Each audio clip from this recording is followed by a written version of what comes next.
Hello guys, welcome to our channel actually Vishwas. हम लोग NCERT के सॉल्यूशंस को कंटिन्यू करेंगे। हमने क्वेश्चंस 10 तक कर लिए थे। आज हम क्वेश्चन 11 को देखेंगे। तो क्वेश्चन 11 में गिवन है हमें, in a chamber a uniform magnetic field of 6.5 gauss is maintained. An electron is shot into the field with a speed of 4.8 into 10 to the power 6 meter per second normal to the field. Explain why the path of the electron is a circle. Determine the radius of the circular orbit. Given that E, ये तो पता ही है आपको, electron का charge और मास।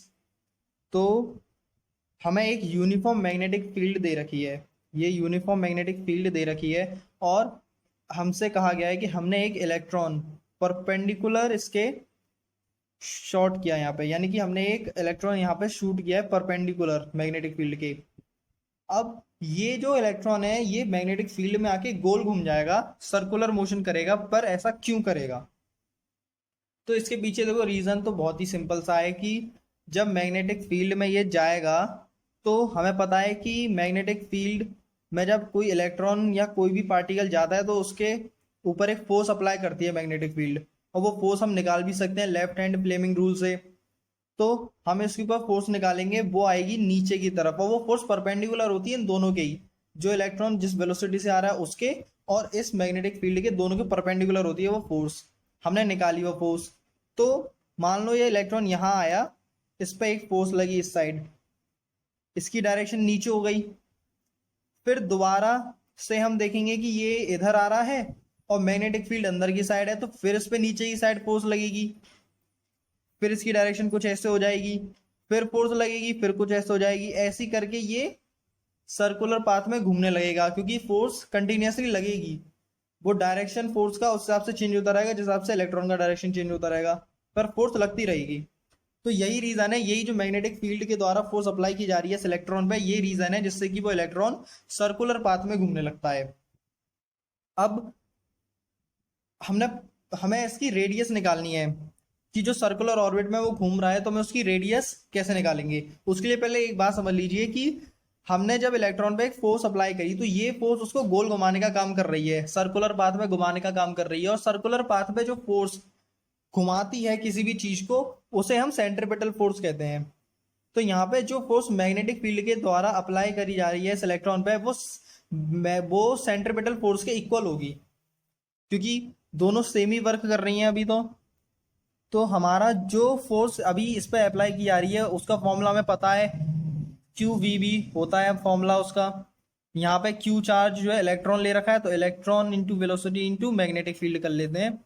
और centripetal force का, centripetal force का फॉर्मूला भी हमें पता है, पढ़ के आए छोटी क्लास में, M V square upon R. तो ये दोनों हम अभी इक्वल रखेंगे, E V B equals to M V square upon R. एक वी से एक वी कट जाएगा, आ जाएगा E B equals to M V upon R. यहाँ पे हमें रेडियस निकालनी है, तो इधर रेडियस को इधर ले जाएंगे, M V upon E B. अब हमें इसमें से क्या क्या गिवन है पहले देख लेते हैं। तो हमें मास गिवन है 9.1 into 10 to the power minus 31 kg।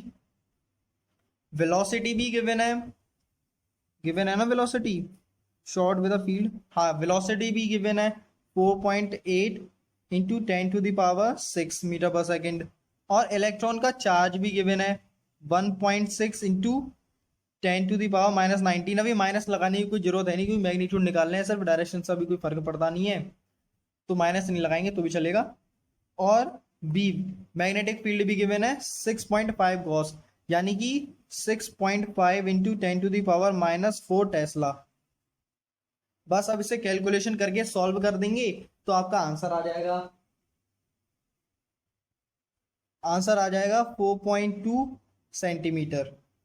अब कैलकुलेशन तो आप खुद कर ही सकते हैं। खैर,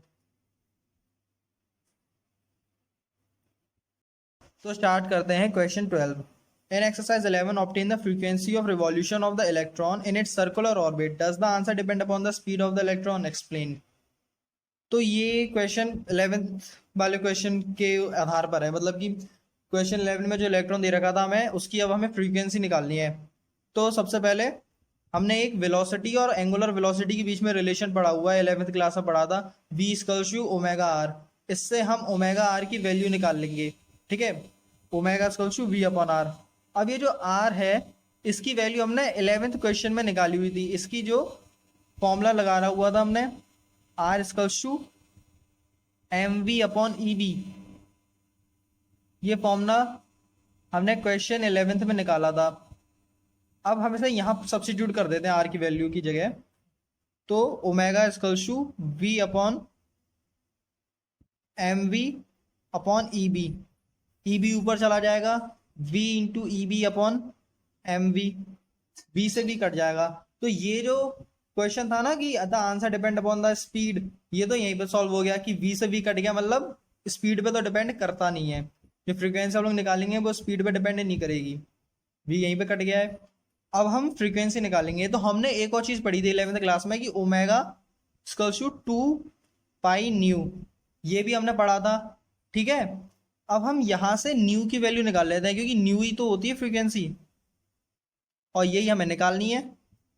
यहां से हम न्यू की वैल्यू निकाल लेते हैं, nu equals to omega upon 2 pi, omega की value E B upon M, तो E B upon 2 pi M हो जाएगा। बस यहीं तक का खेल था, अब तो बस वैल्यू रखे कैलकुलेशन करनी है। इलेक्ट्रॉन की value charge 1.6 into 10⁻19, magnetic field की वैल्यू उसमें क्वेश्चन में जो थी वही रखनी है। यहाँ पे क्वेश्चन में हमें मैग्नेटिक फील्ड की वैल्यू गिवन थी 6.5 इंटू 10⁻⁴ टेस्ला, और 2 पाई की वैल्यू पता ही है 3.14, और मास तो इलेक्ट्रॉन का है वो भी आपको याद ही होगा वैसे तो, 9.1 इंटू 10⁻31 kg। इसे सॉल्व करके आंसर आ जाएगा आपका 18.18 इंटू 10⁻6 हर्ट्ज, ये आंसर आ गया आपका। अब क्वेश्चन 13, तो गाइस स्टार्ट करते हैं question 13। A circular coil of 30 turns, a radius 8.0 centimeter, carrying a current of 6 ampere, is suspended vertically in a uniform horizontal magnetic field of magnitude 1.0 Tesla. The field lines make an angle 60 degree with the normal to the coil. Calculate the magnitude of counter torque that must be applied to prevent the coil from turning. तो हमें जो भी चीज़ given है वो मैंने यहाँ लिख दी है, टर्न्स, रेडियस और करंट, मैग्नेटिक फील्ड, एंगल। हमें यहाँ पे गिवन है कि एक सर्कुलर कॉइल है जो कि हमने मैग्नेटिक फील्ड में, यूनिफॉर्म मैग्नेटिक फील्ड में रख दी है। तो यूनिफॉर्म मैग्नेटिक फील्ड के द्वारा उस पर एक टॉर्क अप्लाई होगी, वो टॉर्क उसे टर्न करने पर मजबूर कर देगी, मतलब वो टर्न करवाएगी उसको। तो उस टर्निंग को हमें रोकने के लिए कितनी टॉर्क उसके काउंटर में लगानी पड़ेगी। तो हमने पढ़ा हुआ है कि अगर हमें कोई चीज़ रोकनी होती है तो हमें वो बैलेंस करनी पड़ेगी, बैलेंस करनी पड़ती है, जितनी वहां से अप्लाई हो रही है उतनी हमें उसके अपोजिट डायरेक्शन में अप्लाई करनी पड़ेगी। यानी कि जितनी टॉर्क मैग्नेटिक फील्ड अप्लाई करेगी इस पर, उतनी ही मैग्नीट्यूड की टॉर्क हमें अप्लाई करनी पड़ेगी इसको रोकने के लिए, बस वो अपोजिट डायरेक्शन में होगी। तो यहाँ पे डायरेक्शन की तो पूछी नहीं है, सिर्फ मैग्नीट्यूड पूछा है, तो मैग्नीट्यूड तो सेम ही रहेगा। तो मैग्नीट्यूड ऑफ काउंटर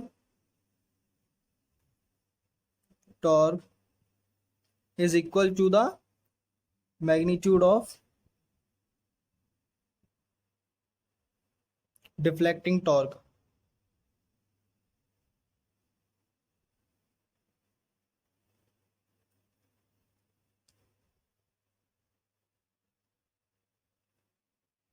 ठीक है। अब क्या कहते हैं, काउंटर टॉर्क हमें निकालनी है और ये डिफ्लेक्टिंग टॉर्क की इक्वल है, इसका मैग्नीट्यूड हम डिफ्लेक्टिंग टॉर्क निकाल लेंगे, वही आ जाएगी। तो डिफ्लेक्टिंग टॉर्क के लिए हमने एक फॉर्मूला पढ़ रखा है कि torque equals to N I B A sine theta, ये हमने इसके लिए पढ़ा हुआ है। अब यहाँ पे हम लोग बस वही वैल्यू पुट कर देंगे। एन की वैल्यू है 30, आई की वैल्यू है 6, बी की वैल्यू है 1, ए। अब एरिया हमें निकालना पड़ेगा क्योंकि हमें रेडियस गिवन है, एरिया नहीं गिवन है। तो एरिया पाई आर स्क्वायर होता है सर्कुलर कॉइल के लिए। अब पाई आर स्क्वायर के लिए 3.14 इंटू रेडियस का स्क्वायर, ठीक है। और साइन थीटा की वैल्यू 60, तो साइन थीटा की वैल्यू क्या हो जाएगी, साइन 60 की वैल्यू √3/2। अब बस इसकी कैलकुलेशन करके आप आंसर निकाल दीजिएगा। अब मैं कैलकुलेशन क्या कर रहा हूँ ये तो आप खुद ही कर सकते हो। अब हम आते हैं इसकी बी पार्ट पर। बी पार्ट में पूछा है would your answer change if the circular coil were replaced by planar coil of some irregular shape that encloses the same area. तो इसका आंसर है नहीं, क्योंकि अभी हमने फॉर्मूला पढ़ा ही है टॉर्क का, NI/BA sin थीटा। यहाँ पे टॉर्क एरिया पे तो डिपेंड कर रहा है, तो अगर एरिया चेंज होगा तो हमारा आंसर चेंज हो सकता है, लेकिन शेप पे कोई डिपेंडेंसी नहीं होती इसकी। अगर शेप चेंज भी हो जाएगा तो भी आंसर हमारा चेंज नहीं होगा जब तक कि उसका एरिया चेंज ना हो। तो आंसर है no, because torque doesn't depend upon the shape of the coil. बस। तो स्टार्ट करते हैं question 14। Two concentric circular coil X and Y of radii 16 centimetre and 10 centimetre respectively lie in the same vertical plane containing the north-south direction. Coil X has 20 turns and carries a current of 16 ampere. Coil Y has 25 turns and carries a current of 18 ampere. The sense of the current in X is anti-clockwise and in Y in clockwise. For an observer looking at the coils from facing west, give the magnitude and direction of the magnetic field due to the coils of their center. तो इस question में हम लोग को दो coil given है और वो कॉन्सेंट्रिक सर्कल्स हैं, सर्कुलर कॉयल है। मतलब जैसे एक सर्कल और उसके अंदर दूसरा सर्कल, लेकिन दोनों का सेंटर सेम होगा, तो उन्हें हम कॉन्सेंट्रिक सर्कुलर कॉयल कहते हैं। अब इसमें हमें इनके टर्न्स दे रखे हैं, इलेक्ट्रिक करंट दे रखा है कितना इसमें पास हो रहा है, और इनकी रेडियाई दे रखी है, वो तो बात की बात है। अब हमें इसमें सबसे जरूरी है कि डायरेक्शन निकालना। मैग्नीट्यूड तो आप सिंपल फॉर्मूला लगा के निकाल ही दोगे, आपको पता है सेंटर पे अगर किसी सर्कुलर कॉइल के सेंटर पे हमें मैग्नेटिक फील्ड निकालनी होती है तो उसका फॉर्मूला पता है आपको, μ0I/2R। लेकिन डायरेक्शन निकालने में बच्चे बहुत कंफ्यूज हो जाते हैं। तो हमें ये कॉइल वाई है और ये कॉइल एक्स है बड़ी वाली। अब एक्स के लिए अगर हम वो निकालें डायरेक्शन, तो हमें पहले देखना पड़ेगा इसका करंट कैसे फ्लो हो रहा है। इसका करंट फ्लो हो रहा है एंटी क्लॉकवाइज। और दूसरी बात कि जो उनने ऑब्जर्वर माना है वो वेस्ट की तरफ फेस करके खड़ा है, यानी कि वो खड़ा ईस्ट डायरेक्शन में है, यहां से देख रहा है, ऑब्जर्व कर रहा है, उसका फेस वेस्ट की तरफ है, यहां से वो ऑब्जर्व कर रहा है। अब आप है ना इसे ऐसे समझ नहीं पाओगे, आप 3D में मान लो कि ये एक कॉइल है, अभी हम एक्स की बात कर रहे हैं, तो ये एक एक्स कॉइल है, ये ईस्ट डायरेक्शन है, इसके उधर की साइड वेस्ट डायरेक्शन है। अब इसमें एंटी क्लॉकवाइज करंट फ्लो हो रहा है, तो एंटी क्लॉकवाइज कैसे होगा, इधर से इधर, ऐसे इधर से इधर होगा एंटी क्लॉकवाइज फ्लो। तो अब हम थंब रूल लगा देंगे, तो हमारा करंट फ्लो हो रहा है इधर, मैग्नेटिक फील्ड किधर की साइड होगी, थंब की साइड, यानी इस साइड ईस्ट की साइड होगी एक्स की, कॉइल एक्स की मैग्नेटिक फील्ड ईस्ट की साइड होगी। ठीक है, यानी कि यहां लिख लेते हैं बी एक्स जो होगी वो इस साइड होगी, ईस्ट की साइड। अब हम इसको मान लेते हैं कॉइल वाई। कॉइल वाई अगर हम इसको मानेंगे तो इसमें करंट कहां फ्लो हो रहा है कॉइल वाई में, क्लॉकवाइज। क्लॉकवाइज यानी ऐसे, जब ऐसे फ्लो होगा तो हमारा कर्लिंग इस साइड होगी और थंब इस साइड जाएगा, ऐसे करके थंब इस साइड जाएगा, यानी कि वेस्ट की साइड जा रहा है। तो यहाँ पे जो वाई सर्कुलर कॉइल की मैग्नेटिक फील्ड बनेगी वो इस साइड बनेगी, वेस्ट की साइड। अब आ गया होगा आपको, क्लियर हो गया होगा कि कैसे कैसे हमने डायरेक्शन निकाली है। अब हम मैग्नीट्यूड निकालते हैं, तो पहले हम सर्कुलर कॉइल एक्स का मैग्नीट्यूड निकालते हैं, यानी बी एक्स। तो सारी वैल्यूज हमें दे रखी हैं, μ0I/x इंटू NX/2RX। या एक्स मैंने वो इसलिए लगाया जैसे कि ये पता चले कि वो एक्स ऑयल का निकाल लें हम लोग। ठीक है, और अब हम वैल्यू पुट कर देते हैं μ0 की, तो पता है 4 पाई इंटू 10⁻⁻7। I/x हमें दे रखा है 16 एम्पियर, टर्न्स दे रखे हमें 20, और 2r, 2 × r दे रखा है हमें 0.616 मीटर। अब इसकी सिर्फ कैलकुलेशन कर देंगे और कैलकुलेशन करके इसका आंसर आ जाएगा 4 पाई इंटू 10⁻⁻⁴ टेस्ला। अब आ जाते हैं बी वाई पे। ठीक है, तो बी वाई के लिए भी हमें सारी वैल्यूज गिवन है, वही फॉर्मूला लगेगा mu naught I Y N Y upon 2r/, 4 pi into 10⁻⁻⁷। Electric current है हमारा 18 और टर्न्स है 25 अपॉन 2 इंटू रेडियस है 0.1। और इसे सॉल्व करके हमारा आंसर आ जाएगा 9 पाई इंटू 10⁻⁻⁴ टेस्ला। अब हमें नेट मैग्नेटिक फील्ड निकालनी है, तो बी नेट हमें पता है कि दोनों की मैग्नेटिक फील्ड अलग अलग डायरेक्शन में है, तो सब्ट्रैक्शन होगा क्योंकि यहाँ पे डायरेक्शन मैटर करती है, वेक्टर क्वांटिटी है। तो हम लोग B Y minus B X करेंगे क्योंकि बी वाई की ज़्यादा है मैग्नेटिक फील्ड और बी एक्स की कम है। तो 9 pi into 10⁻⁻⁴ minus 4 pi into 10⁻⁻⁴। एक काम करते हैं, पाई और 10⁻⁻⁴ हम लोग ले सकते हैं कॉमन, तो पाई इंटू 10⁻⁻⁴ आ गया हमारा कॉमन। यहाँ पे बचेगा 9 माइनस 4, तो 9 माइनस 4 करेंगे तो आंसर आ जाएगा 5। 9 में से 4 के 5 गए, 5 बचे। 5 pi into 10⁻⁻⁴ tesla, final answer आ गया, नेट मैग्नेटिक फील्ड आ गई। अब हम करेंगे क्वेश्चन 15। तो स्टार्ट करते हैं क्वेश्चन 15।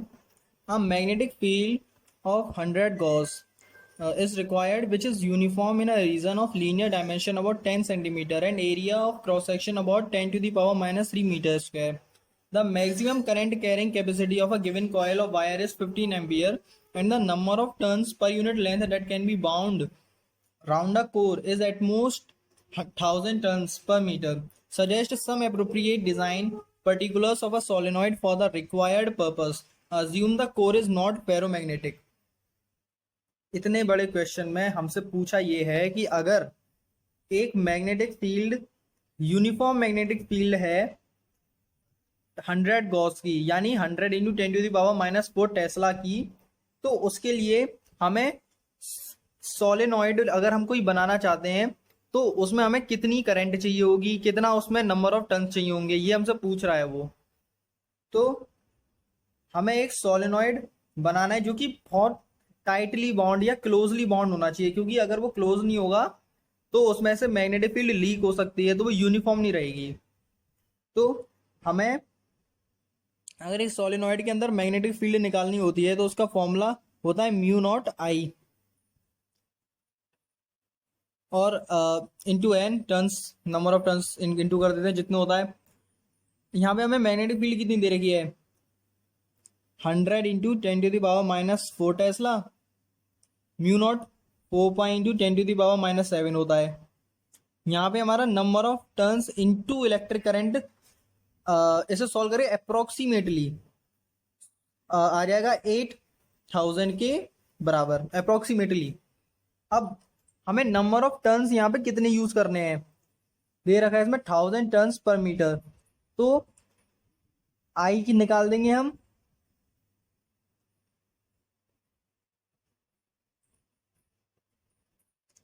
एट एम्पियर हमारी इलेक्ट्रिक करंट आ जाएगी। तो अगर हमें कोई सोलेनॉइड बनाना है जिसमें कि हमें इतनी मैग्नेटिक फील्ड चाहिए, कितनी 100 इंटू 10⁻⁻⁴ टेस्ला, तो उसकी इलेक्ट्रिक करंट हमें 8 एम्पियर लेनी पड़ेगी और नंबर ऑफ टर्न्स 1000 है और इलेक्ट्रिक करंट हमें उसमें 8 एम्पियर लेनी पड़ेगी। हम उसे बढ़ा तो सकते हैं 15 एम्पियर तक, लेकिन फिर वो यूनिफॉर्म नहीं रह पाएगी जो मैग्नेटिक फील्ड है, इसलिए हमें 8 एम्पियर लेनी पड़ेगी उसे यूनिफॉर्म करने के लिए। तो ये बस इतना ही था इस क्वेश्चन में।